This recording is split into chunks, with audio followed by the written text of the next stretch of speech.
سەردانەکانمان سەردانێکی دۆستانەی حیزبیانەی کە لەگەڵ هەموو لایەنەکان دەکرێت لەمەدا سەردانی حیزبەکانی دیکەش دەکەین. ئەم بارودۆخەی کاتۆتە پێش پێویستی بەوەیە کە هەمومان مەسئولیەتی هەڵگرین ئەوەی کە باز دەکە بیرروڕاکان قابلی مناقەشەیە و ئەو مناقەشانە حکوومەتی یاریمی کوردستان دەیکات. سەوەڕ دەگەن بارودۆخەکە هی ئەوەیە کە ئێمە زیاتر پاڵپشتی حکوومەت بکەین بۆی کە کێشەکانی کە هەیە چارەسەر هەڵبژاردن لە کاتی خۆیان کرێت هەوڵ بدرێت کە ئەگەر نەگاتە کاتی خۆشی بکرێت ئەنجام بدرێت.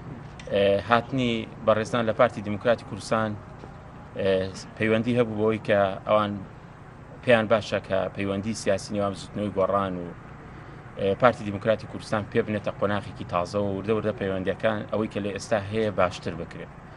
لە کۆبوونەوەکە کۆمەڵێک تەوەرە باسی لێوەکرا یەکێک لەوانە ئەو دۆخەی کە لە هەرمی کوردستان ئێستا هەیە بە تایبەتی لە دوای 12 ئۆکتۆبرەوە باسی دەرهاویشتەکانی ڕیفراندۆم کرا، باسی ئەوە کرا کە کورد جارێکتر چۆن خۆی ئامادە کاتەوە بۆ مفاوزات لەگەڵ حکوومەتی عێراقی. مەسلەی دۆخی خەڵکو و بژێوی ژیانی خەڵکو و نەبوونی موچە یەکێک بوو لە تەوەرە سەرەکیەکان کە باسی لێوەکرا.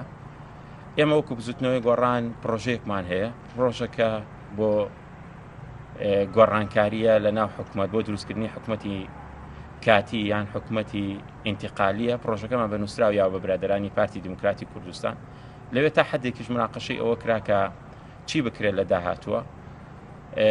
ئەمە کورتەی دانیشتنەکەیە، هەردوو لاشکۆک بوون لەسەر ئەوەی کە پەیوەندیەکان بەردەوامی هەبێت و لە نزیکترین کاتە ئێمە بگەینە دەرئەنجامێک کە خزمەت بە خەڵکو و هەرێمی کوردستان بکات.